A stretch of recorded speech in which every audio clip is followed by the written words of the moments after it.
ఇప్పుడు Pawan Kalyan national politics లో వెళ్ళే అవకాశం ఉందంటారా? ఆయన పిఠాపురం చేసిన సభలో చేసిన వ్యాఖ్యలు ఒకసారి చూసుకుంటే, ఆ తర్వాత ఆయన ఒక ట్వీట్ చేశారు. ఆ ట్వీట్ ఏంటంటే మీకు చదివి వినిపిస్తాను. ఉత్తరాదినున్న హిమాలయాల్లో ఉంది పరమశివుని కైలాసం, దక్షిణాది ఆయన కుమారుడు మురుగన్ నివాసం, వారు వెలిసిన ప్రదేశం ఈ భారతదేశం, ఇది జగన్మాత ఆదేశం అంటూ ట్వీట్ చేశారు. అది అలా మా మతం గురించి మాట్లాడారు అంటే నేను ఆయన చాలా మాట్లాడారు. వాళ్ళ దీపం వెలిగిస్తే వాళ్ళ నాన్నగారు సిగరెట్ కాల్చుకుని దీపంలో నుంచి దేవుడి దగ్గర దీపం నుంచి మాట్లాడారు. తర్వాత గొడ్డు మాసం తింటే తప్పండి వివేకానంద కూడా చెప్పారు. అదే చాలా మాట్లాడారు ఆయన. పైగా ఆయన బాప్టిజం చిన్నప్పుడే స్వీకరించారు అని చెప్పారు. తర్వాత వాళ్ళిద్దరు పిల్లలు కూడా క్రిస్టియన్ రష్యన్ ఆర్థడాక్స్ క్రిస్టియన్లుగా ఉన్నారని చెప్పారు. తప్పేం లేదు, అబ్సల్యూట్ తప్పులేదు, ఇది కూడా తప్పులేదు. నేను ఆయన గురించి అంతకుమించి కామెంట్ చేయను. ఎందుకంటే ఆంధ్రప్రదేశ్ హక్కుల కోసం ఆయన ముఖ్యం. తెలుగు బిడ్డగా ఆంధ్రప్రదేశ్ హక్కులు ఆత్మగౌరవం వాళ్ళ దెబ్బతిని కనిష్ట స్థాయికి పడిపోతే, కనీసం ఉపాధి దొరకపోతే విద్య ఆయన ఎంతమంది అభిమానిస్తారని సచ్చే వుడ్ పవర్ స్టార్ ఆయన. ఎంతమంది ఆయన అభిమానిస్తున్నారు. ప్రతి 10 లక్షల రూపాయలు ప్రతి కాన్స్టిట్యూన్సీ చాలా మందికి ఇస్తానని చెప్పారు. ఎన్నికల ముందు చెప్పారు. ఆ ప్రత్యేక హోదా విభజన హామీలు కనుక వస్తే ఆల్రెడీ ఈశాన్య రాష్ట్రాలు అమలవుతున్నాయి. గుజరాత్ ఇంకా 100% ఎగ్జామ్ ఇచ్చారు. ఆయన ఒక్క ఫోన్ కాల్ చేస్తే ఇవాళ కనీసం 15 లక్షల మంది యువత పారిశ్రామికవేత్తలుగా అద్భుతంగా మారుతారే.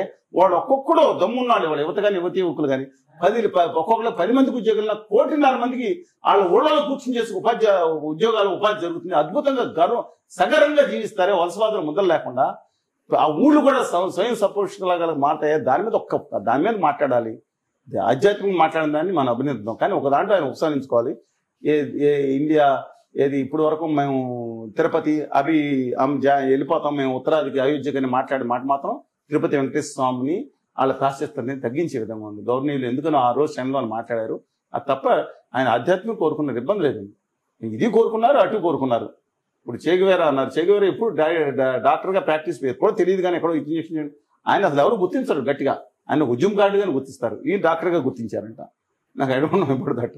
సరే మారుతూ ఉంటారు మనుషులు, ఇబ్బంది లేదు. రోజుకు నేనెత్తో అందుకని with due respect to him దయచేసి ఆయన ఎన్ని ట్వీట్ చేసిన ఆధ్యాత్మిక కోసం మంచిది. కానీ ఆంధ్రప్రదేశ్కి నమ్మక ద్రోహం జరుగుతుంది, నైవంతం జరుగుతుంది. భావితరాలు యువత మిమ్మల్ని నమ్ముకునే యువత దారుణమైన మోసానికి గురవుతున్నారు.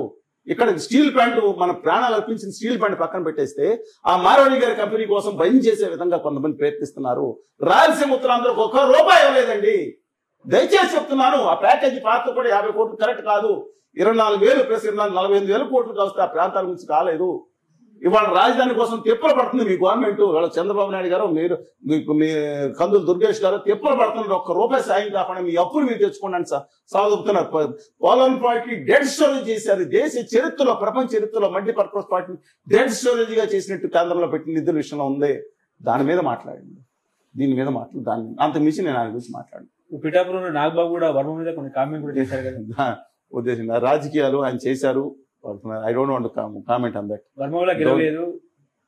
వర్మ గారి వల్లనే గెలుస్తారని అంటే వర్మ గారి వల్ల డెఫినెట్ గా కొంత మెజారిటీ వచ్చి ఉంటుంది. ఆయన ఇండిపెండెంట్ గా 47,000 మెజారిటీ వచ్చింది. ఒకసారి ఓడిపోయారు, వస్తుంది డిఫరెంట్ ఇష్యూ. కానీ ఆయనకి మొట్టమొదటిసారి ఎమ్మెల్సీ ఇస్తారని మాట తప్పింది ఎవరైతే కూటమి ఉందో అది అప్సెట్లు. రాజకీయాలు వేరండి, ఆయనతో డీల్ చేస్తారు ఎవరు. కానీ ఆ మాట తప్పింది ఏదో కళ్ళ ముందు కనపడతా ఉంది. ఇప్పుడు పవన్ కళ్యాణ్ బీజేపీ మైకంలో వెళ్ళిపోయారు. ఆయన జనసేనను ఆంధ్ర మతసేనగా మార్చారని షర్మిల అంటుంది, నిజమే అంటారా? షర్మిల గారు తమ ఆస్తుల కోసం ఏదైతే జగన్ గారి మీద దండయాత్ర మొదలు పెట్టారో ఆవిడ ఉన్నట్టున్నారు. అందుకని నేను అంతకు మించి మాట్లాడను. వైఎస్ఆర్ తెలంగాణ పార్టీ మాజీ అధ్యక్షురాలే కదా మీరు మాట్లాడారు. కాంగ్రెస్ పార్టీ చీఫ్ గా కూడా ఉన్నారు కదా, వచ్చారు కదా. ఆవిడ ఎక్కువ కాలం ఎప్పుడన్నా నా అన్నగారి మీద దండయాత్రగా వస్తున్నారు.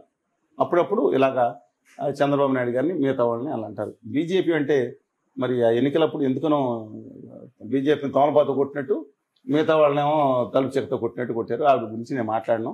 ఆంధ్రప్రదేశ్ హక్కుల కోసం ఏదైతే రఘువరెడ్డి గారు లాంటి వాళ్ళు, లేదా రుద్రరాజు గారు, సాకి శైలజానాథ్ గారు లాంటి వాళ్ళు ఏదైతే మాతో కలిసి పనిచేస్తారు, వీడు మాత్రం దయచేసి మేము ఎన్నిసార్లు మొత్తుకున్నా డిస్ట్రాక్షన్లోకి వెళ్ళిపోయారు. ఆవిడ గురించి ఐ డోంట్ వాంట్ మేక్ ఎందుకంటే ఆంధ్రప్రదేశ్ హక్కుల కోసం ఆత్మగౌరవం కోసం పోరాడాల్సింది. ఎన్నిసార్లు నేను చెప్తున్నాను, పోలవరం ప్రాజెక్ట్ సర్వం నాశనం అయిపోతుంది. పోలవరం ప్రాజెక్టు దాన్ని డెడ్ స్టోరేజ్ చేసేస్తున్నారంటే రాష్ట్రంలో తిరిగి చెప్పాను నా ఆవేదన. దయచేసి చెప్తున్నాను, ఇంకా 2 రోజులు టైం ఉంది. వాళ్ళందరూ ఈ చిన్న సవరణ చేయండి. డెడ్ స్టోరేజ్ ప్రాజెక్ట్ అయిపోతుంది. సహజంగా దండం పెడతారు అంటే ప్రాజెక్ట్ హైట్ కడతారు, నీళ్లు నిలబెట్టారు, మొత్తుకుంటారు. రాష్ట్రం అంతా తిరుగుతాను మీడియా ఇట్లా డెఫినెట్ గా రేపు ఉంది. అందరూ రేపొద్దున మన సమావేశం పెట్టాం తిరుపతిలో, నేను జేడి లక్ష్మణ్ పెట్టాం, విశాఖపట్నంలో, విజయవాడ, గుంటూరు అన్ని చోట్ల పెడుతున్నాం. 99% ప్రజలకు తెలపట్లేదు. మీరన్నా దయచేసి తెలియజేయండి. అందులో ఈ ప్రాజెక్ట్ కంప్లీట్ గా డెడ్ స్టోరేజ్ ఈ విధంగా చేసేసి 135 లోడ్ లిమిట్ చేసేసినట్టు కేంద్ర బడ్జెట్ నిధుల విషయంలో ప్రవేశపెట్టింది.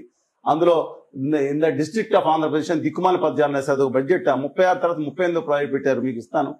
చాలా అన్యాయం జరుగుతుంది. రాష్ట్రం అంతా తిరుగుతున్నాం. ఏ రోజు ఉద్యమం ఆపలేదండి. 2019 తర్వాత ఉధృతంగా ఉద్యమం చేసాం. అంత ముందు కంటే కూడా మీడియా లేదు. నేను బాధ్యుడిని కాదు. రాష్ట్రం అంతా తిరిగాం, ఢిల్లీలో తిరిగాం. 99% ప్రజలకు తెలియదు. I'm not responsible. ఎంతకాలం ఇలా సాగుతుందో మా జీవితం అనేది ఇలా అయిపోయింది.